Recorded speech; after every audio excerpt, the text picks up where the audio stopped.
Hey cats, so we are back. It is Monday and we are reading The Wind in the Willows by Kenneth Graham. Okay, picking up where we left off last week. Okay, everything was very still now. The dusk advanced on him, steadily, rapidly, gathering in behind and before, and the light seemed to be draining away like floodwater. Then the faces began. It was over his shoulder and indistinctly that he first thought he saw a face, a little evil wedge-shaped face looking out at him from a hole. When he turned and confronted it, the thing had vanished. He quickened his pace, telling himself cheerfully not to begin imagining things, or there would simply be no end to it.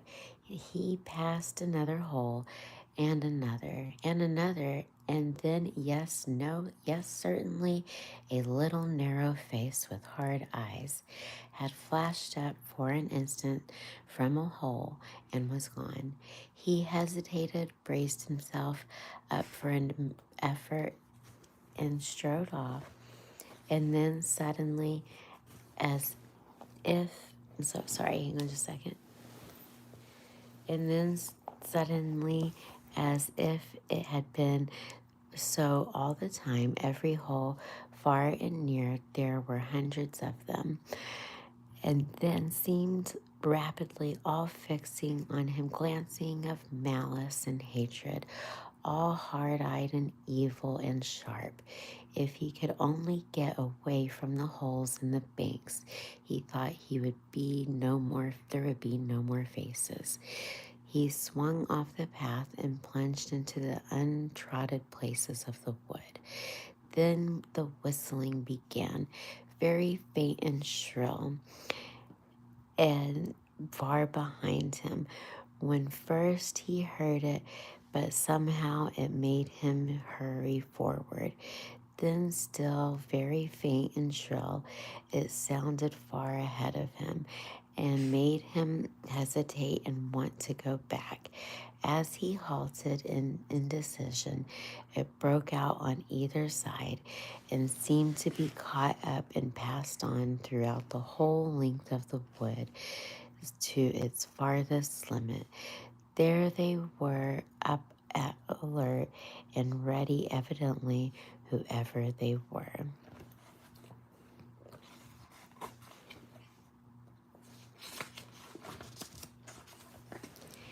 And he was looking alone and unarmed and far off from any help, and the night was closing in.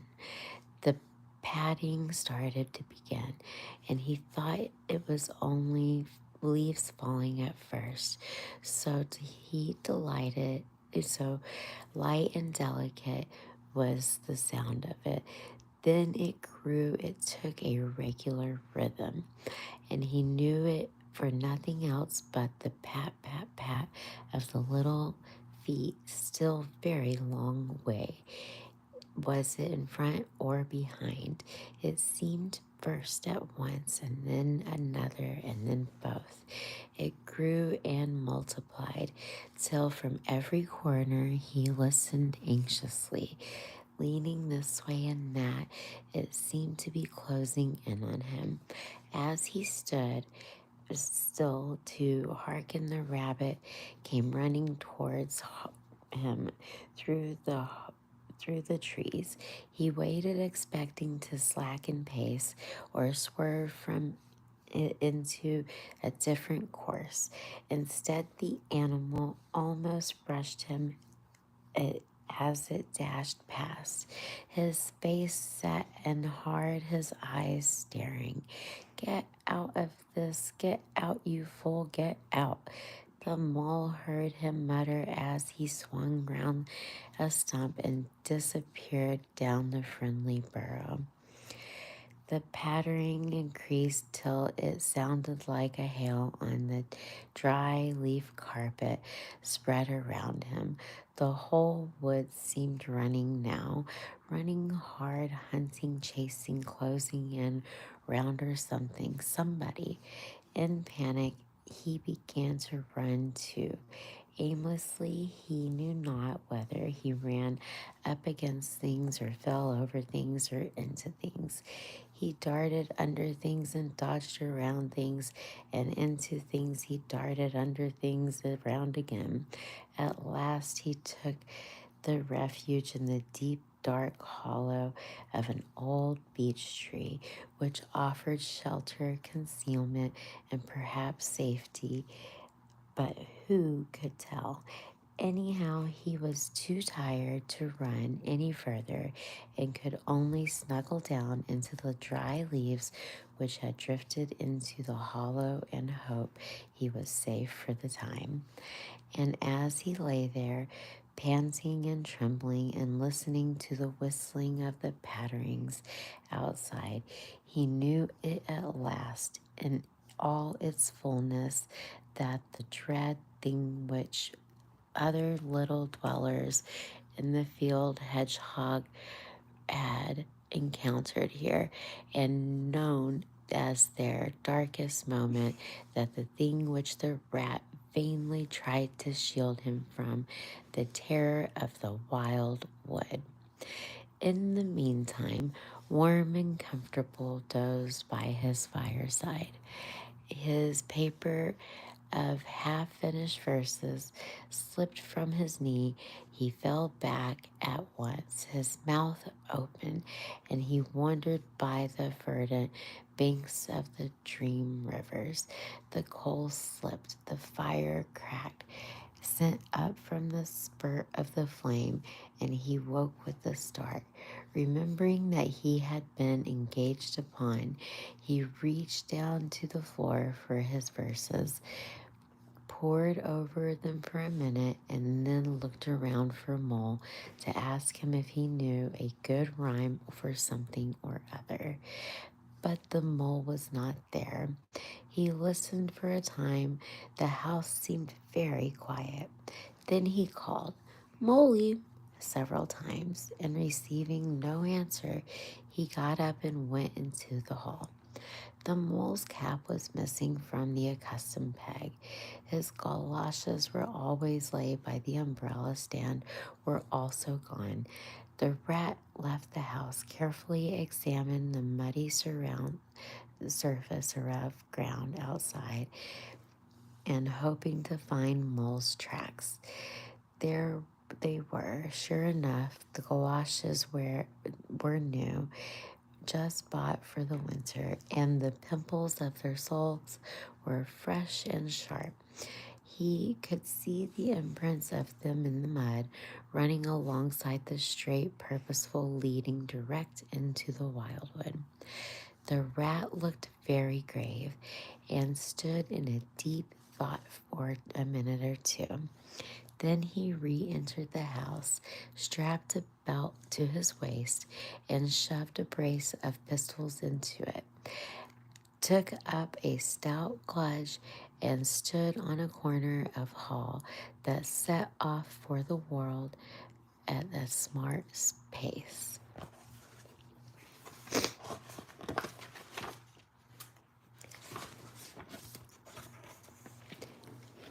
It was already getting towards dusk when he reached the first fringe of the trees and plunged without hesitation into the wood, anxiously on either side for any sign of a friend. Here and there, Wick's little faces popped out of holes, but vanished immediately at sight of the hilarious animal, his pistols, and the great ugly cudgel on his grasp, with a whistling pattering which he had heard quite plainly on his first entry, died away and ceased, and all was very still. He made his way manfully through the length of the wood to its farthest edge.